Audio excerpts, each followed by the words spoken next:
Yeah, what a battle.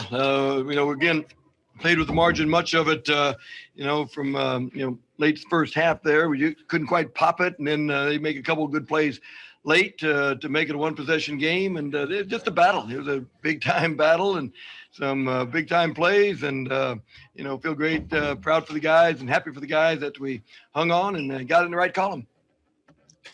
All right, we'll go ahead and start with some questions. We'll go to Eric Bailey first and then Joey Helmer after that. Congratulations, Lon, first of all. Can you talk a little bit, just down the stretch, the final 1 minute, 13 seconds, just take us through some of the plays and the last sequence of plays, too, what you guys had to do to get the final stop? Yeah, we didn't have a lot going, quite frankly. We were kind of searching and a little bit of wanting the clock to run out instead of, locking in there and doing, guarding them like we need to. But they were good. Texas was good on the offensive boards all night. We both got into the bonus early in the second half. So, a little tougher time to guard them off the dribble there without fouling. But again, it went back and forth. Austin goes the line to make two threes with 40 seconds to go or whatever. And great job right there. And then they, got down a bucket. And then again, we, got that steal late or missed shot late and hung on. Can you just talk about the confidence this team's playing with after winning its fourth straight game and then second over a top 10 opponent? Yeah, just really happy for a lot of the guys individually who are doing a great job. They're playing their roles, they're playing their minutes, picking each other up and supporting each other and celebrating whoever goes in the ball game, doing a really good job of playing their minutes well. And yeah, they are playing with confidence. It's again, string of top 10 teams here. So you need to be playing with confidence and certainly happy for the guys to get another one out on the road. Lon, appreciate it. Thanks a bunch. You bet. Thank you. We'll go Joey Helmer next and then to Bob Przybylo. Yeah, Lon, I know it obviously got kind of frantic there at the end, but how pleased were you with your guys' poise to, Texas makes that run and you guys still come out with the victory? Yeah, they hung in there pretty well. We got Austin makes those free throws to go up three, and then got down under six, and Jalen did a good job of fouling right there, and they cut it to one, and then a little confusion on the inbounds play, but then we're shooting free throws with 2.5 seconds to go, and we missed the rim on the second one, but we'll have to work on missing free throws, I guess. Bob Przybylo. Yeah, Lon, just the heads-up play by Jalen Hill, inbounds pass to make sure he wasn't stepping on the line there. Just talk about how he's earned that right to be that inbounds passer and how he's earned that trust. Jalen's instincts are great. He's alert. He knows all five positions. He can guard all five. He moves without the ball well. He's a very good rebounder. So he's got a lot of poise, a lot of composure. He's played a lot of basketball in his life, and great to see him step in there and make a good play. Thanks, Lon. You bet.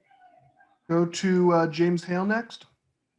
Hey, Lon, no fans in the center. This game probably would have been sold out or close to it. Can you talk about the environment? You guys seem to have a lot of energy, but I'm just curious what it was like to kind of play in this gym tonight with no fans and things. Totally different, for sure. That was our first time with no fans. Everywhere we've been on the road, there's been 20% or whatever. But it was different, for sure. You could communicate a little better. You could hear each other a little better, I guess. But no, actually, I think all players on both sides prefer having big crowds and big atmosphere. And but again, we'll get through the COVID year and hopefully get back to that. Thanks, man. Go to Austin Curtright. Hey, Lon, I just wanted to ask you about Austin. It seems like in road games he really seems to turn it on. Is it something that you sort of rely on a senior like him in these road environments? He had a great game. He was just terrific. Controlled a lot of it all night long, and his experience certainly comes through. He's got great poise. Wants to be at the line late. He had a good one, and we needed that for sure. And then when you have games like this, how does this sort of reiterate how with your depth you have so many different ways to sort of win a game? Great point. We were fighting foul trouble there, with EJ, Elijah and fouls, Kerr, Victor, all picking up fouls. Davion got 2 in the first half. So, having other guys step in and play their minutes well, that is huge. It's really big, whether it be injury or COVID or foul trouble. Great to be able to play 10, 11 guys. To Jacob Unruh. Yeah, Lon, back to Austin for a second. That shot behind and over the backboard, I'm sure you've seen him hit some crazy shots before, but where does that one kind of rank for you? Yeah, he was expecting a call, I think, on that one. We didn't get it. It's kind of good to see it go through. It wasn't one that, he takes very often in practice. So, we'll count that up to good fortune. On a different topic, you mentioned the depth and everything, but in this time when you've been shorthanded because of COVID, they were shorthanded tonight. Other teams across the conference has been shorthanded. How tough does this get at times for teams?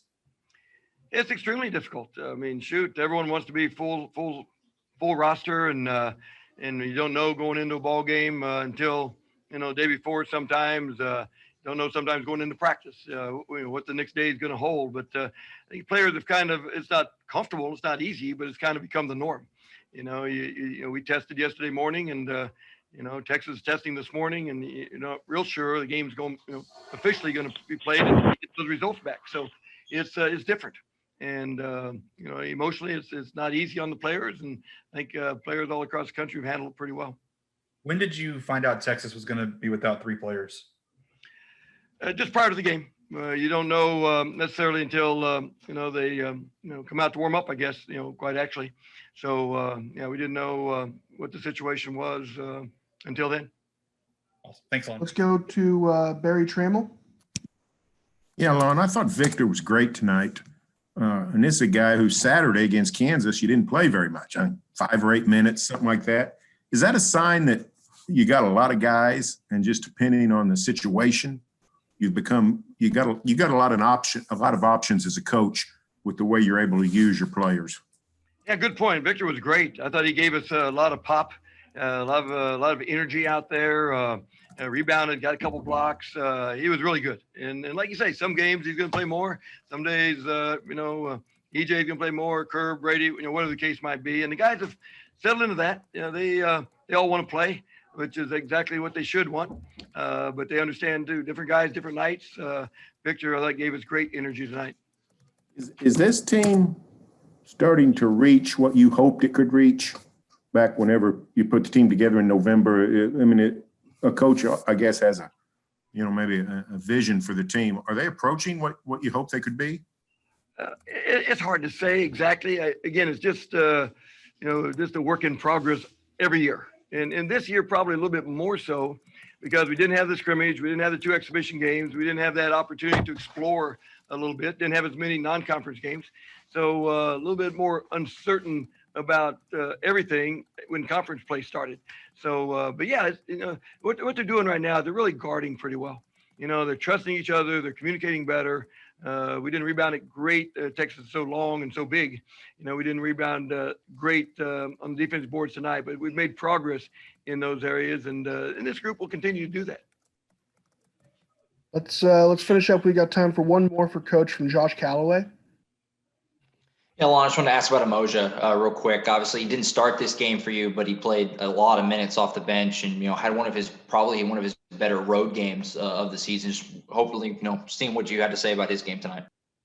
Emoja's great. Again, he had some shots that he's gonna kick himself for not going down, but he works so hard in preparation. Anyone that works that hard, a coach has confidence in guys, and all of our guys work hard. But they have a little more confidence. All coaches do when you know how much they've invested, how much they've prepared, and how ready they are. And Moja, heck, he's one of the top 10 in the country in terms of gym on your own, extra shots up before practice, after practice, and those shots are game speed. And that's the thing. A lot of times we say to our guys, "Hey, do it like Moj does it. Go through this drill like Moj does it." It kind of embarrasses Moj, but that's what we all need to do.